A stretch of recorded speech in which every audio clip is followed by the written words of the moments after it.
और चलिए बढ़ते हैं आगे, जशपुर की बात करेंगे जहां पर मुआवजे के लिए महिलाओं ने दावा किया है और मुआवजे के लिए 6 महिलाओं ने दावा किया है और अब वो अपने पत्नी होने का दावा कर रही हैं।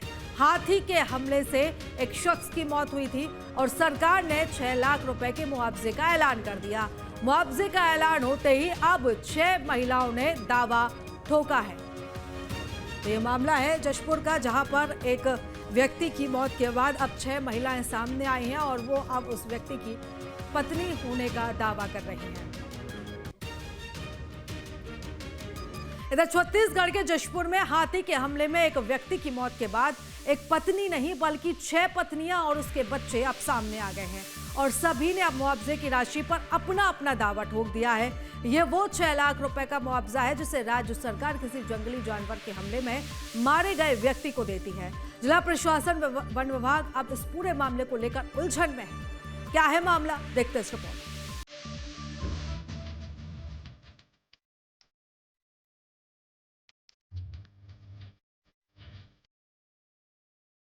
छत्तीसगढ़ के जशपुर जिले में एक जंगली हाथी के हमले में एक व्यक्ति की मौत ने न सिर्फ उसके परिवार को गहरे सदमे में डाल दिया, बल्कि स्थानीय प्रशासन को भी बेहद अजीब स्थिति में लाकर खड़ा कर दिया है। वजह है मृतक सालिक राम टोप्पो की मौत के बाद उसकी एक नहीं बल्कि 6 महिलाओं ने खुद को उसकी पत्नी बताया और राज्य सरकार की तरफ से घोषित 6 लाख रुपए के मुआवजे पर अपना अपना दावा ठोक दिया। बता दें कि 26 जुलाई को पत्थलगांव वन परिक्षेत्र के चिमटापानी गांव में 55 वर्षीय सालिक राम टप्पो पर उस वक्त हाथी ने हमला कर दिया जब वो अपने खेत में काम कर रहा था। हमले में उसकी जान चली गई। सरकार ने घटना के बाद नियमों के मुताबिक टप्पो के परिवार को 6 लाख रुपए के मुआवजे की घोषणा की और यहीं से कहानी ने नया मोड़ ले लिया। सरकारी मुआवजे की घोषणा होते ही एक एक कर 6 महिलाएं सामने आई और सभी ने खुद को सालिक राम की पत्नी बताया। हर महिला का दावा था कि उसने मृतक के साथ वैवाहिक जीवन बिताया है और वो मुआवजे की कानूनी हकदार है। सालिक राम बुधियारो बाई 20-25 साल ले हम संगे रहा था। जंगल जा रही तो हाथी हर खुंद के पोटा ला हेर दे रही। मोला मैं नहीं जाना तो हूँ 4-5 जन ला राखी से कि का करी से होला मैं नहीं जाना तो हूँ मैं।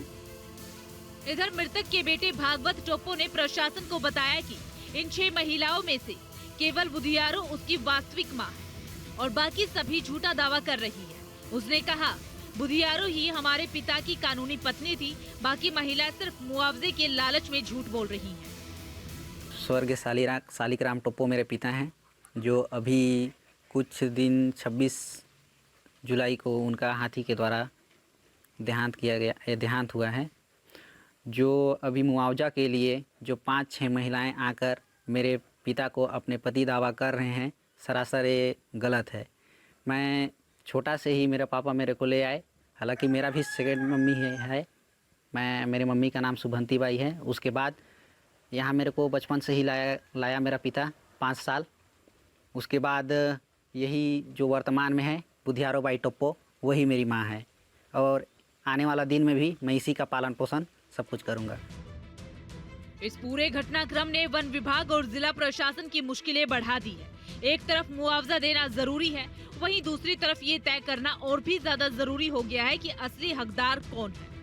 अब पंचायत स्तर से लेकर तहसील और जिला अधिकारियों को इस मामले की गहन जांच करनी पड़ रही है। खेत तरफ जा रहा सालिक राम टोप्पो को कुचल दिया, जिसमें मृत्यु हो गई। उसका मुआवजा राशि के लिए बालाझर में निवासरत हैं 2 वारिसान, उसके पंचनामा में 5 तारीख को बना के पेश कर दिया फॉरेस्ट विभाग को और 13 तारीख को, और उनका जो बिशुनपुर तरफ रह रहे हैं वारिसान, वो आके दावा आपत्ति कर रहे हैं कि हम लोग भी उनका वारिसान है करके। तो इस विषय में मैं पूछा कि आपके पास कोई और कागजात है कि नहीं करके, तो वो लोग बोले कि हम लोग के पंचायत से जो दिया गया कागजात सरपंच द्वारा दिया गया है उनका, उसी को मेरे पास लाए थे और पंचनामा के लिए वो बोल रहे हैं। तो मैं इस विषय में और डॉक्यूमेंट्स, आधार कार्ड या तो अनुसूची है कर जिसमें उनका पिताजी का जिक्र हो, वो कागजात आए तो अगले पंचनामा के लिए हम लोग मीटिंग में आहूत करके बना के देंगे। इधर वन विभाग फिलहाल सरपंच की तरफ से मिले दस्तावेजों के आधार पर आगे की कार्रवाई कर रहा है, लेकिन इसमें भी वन विभाग को कई पेच नजर आ रही है। जिनकी पड़ताल वन विभाग की टीम अपने ही स्तर पर कर रही है। 26/8 को चिमटा पानी जो वन परिक्षेत्र है वहाँ पे मतलब एक आदमी शालिग्राम का डेथ कर गया था हाथी से। तो उसमें मतलब अपने पास तो अभी मतलब एक लड़का उसका और एक पत्नियां हैं जिसको सरपंच ने एफिडेविट करके दिया है और उन्हीं को मतलब उनका हकदार बता रहे हैं। परंतु कुछ लोग मतलब सीतापुर एरिया से आए हैं जो मतलब कह रहे हैं कि इनकी 5 पत्नियां हैं और हम लोग सब इनके दावेदार हैं कह रहे हैं। परंतु ये हमारे हिसाब से जायज़ नहीं है और सरपंच के माध्यम से जो भी मतलब उत्तराधिकारी प्रमाण पत्र प्रदाय की जाएगी उन्हें ये अपन लीगल मान के अग्रिम कार्रवाई करेंगे। इधर प्रशासन का कहना है कि सभी दावों की कानूनी और सामाजिक जांच के बाद ही मुआवजा वितरित किया जाएगा।